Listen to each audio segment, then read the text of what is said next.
Okay, let's unpack this. Because today is, well, it's April 6th, 2026. Yes, it is.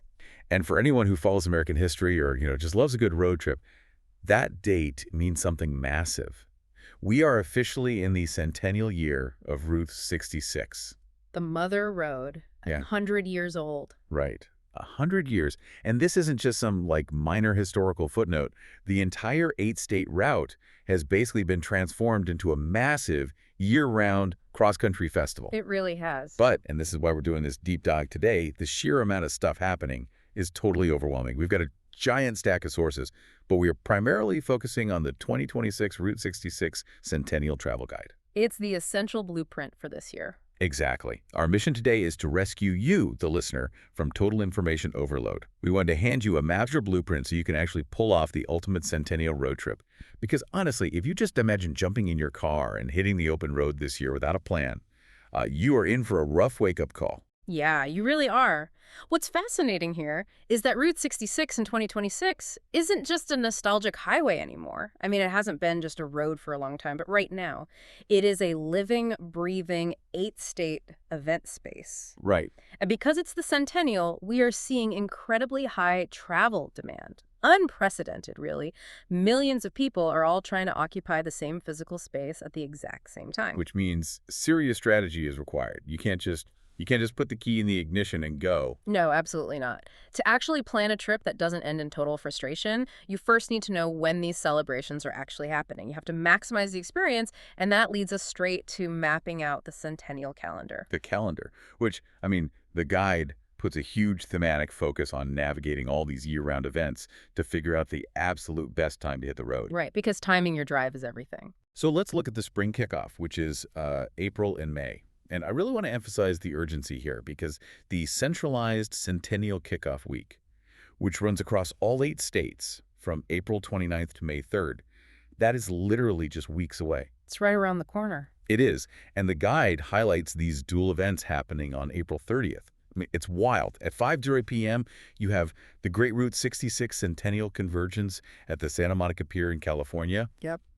But then, on the exact same day, all the way in Illinois, there is the massive kickoff celebration at the old Joliet prison. It's a very deliberate setup. Well, I was going to say, to me, this feels like a pair of loud, flashing bookends holding up a massive 2,000-mile bookshelf. Ah, that's a great way to describe it. But it also feels like a trap. With Well, massive events happening on both coasts on the exact same day, how does a traveler choose where to be without experiencing extreme FOMO?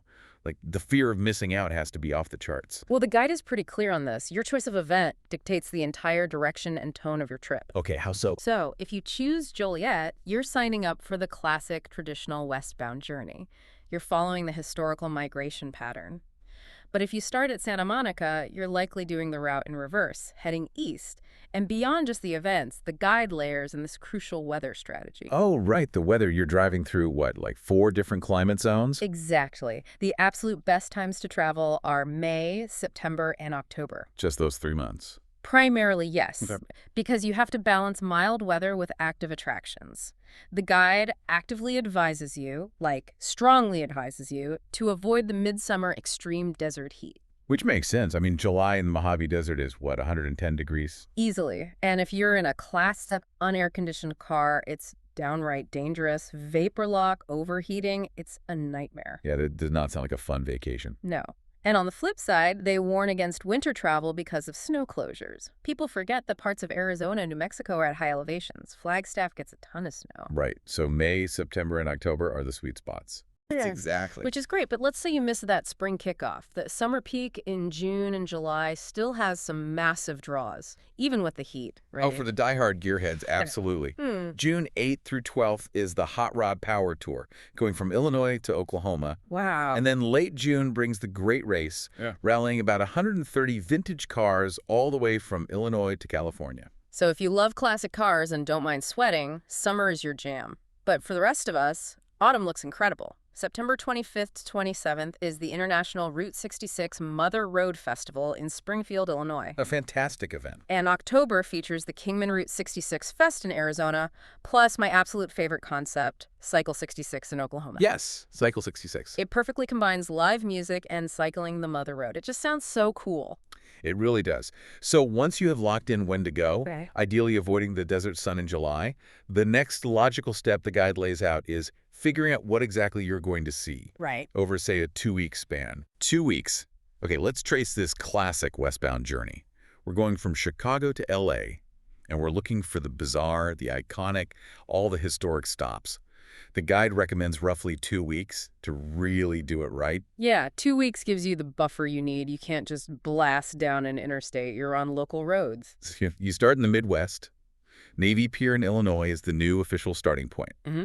And then pretty quickly you hit the Gemini Giant in Wilmington. A classic. Then the Cozy Dog Drive-In down in Springfield. You cross into Missouri for the Gateway Arch in St. Louis. Maybe explore the Merrimack Caverns. Hit up Route 66 State Park. Right, the heart of the Midwest stretch. Then a quick slice of Kansas, where you find Cars on the Route in Galena, Mm-hmm. which, fun fact, is the actual inspiration for Disney's Cars movie. The resemblance is uncanny when you see it in person. It really is. Then you drop into Oklahoma and Texas, the heart and the Southwest. Yeah. You've got the Blue Whale of Catoosa in Oklahoma, Pop 66 in Arcadia, Yeah. then Cadillac Ranch in Amarillo, Texas, and the U drop in Shamrock. Oh, in New Mexico, the Blue Hole in Santa Rosa, and historic Old Town in Albuquerque. You're covering a lot of ground, but the shift in scenery is incredible. It is. And then finally, the desert to the ocean. Arizona gives you the Petrified Forest National Park, standing on the corner park in Winslow, the town of Seligman. Seligman is practically frozen in time. And in California, Calico Ghost Town, the original McDonald's site in San Bernardino, and boom, you end at the Santa Monica Pier. It's the ultimate tour of Americana. Okay, but here's where it gets really interesting for me. When you look at things like the Gemini Giant, which is this massive, 30-foot-tall fiberglass spaceman holding a rocket ship, or the Blue Whale of Catoosa. I'm thinking about this.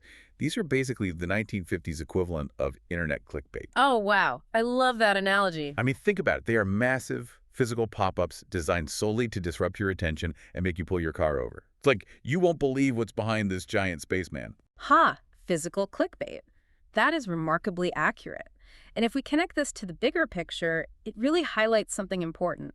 The guide points out that these quirky stops aren't just random art projects. What are they then? They represent the fascinating evolution of local economies competing for tourist dollars along the Mother Road. Oh, because the road used to just be their main street, right?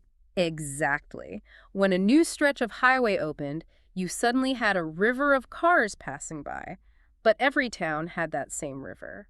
So how do you get a family to stop at your diner instead of the one 10 miles down the road? You build a giant whale. You build a giant whale. You use physical clickbait. So the guide really encourages travelers to see these spots, not just as quick photo ops, but as actual monuments to the American entrepreneurial spirit. That makes so much sense. It really frames the whole trip differently.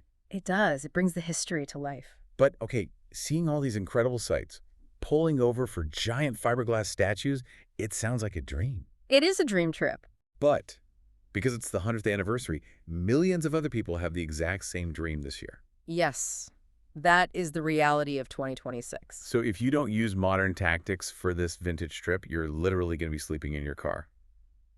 Which brings us to the 2026 Strategic Survival Guide. The most crucial part of the guide, in my opinion. Totally. It's all about marrying digital tools with analog travel to successfully navigate this high-demand Centennial. So, step one, obviously, book early. When we say early, we mean early. Right.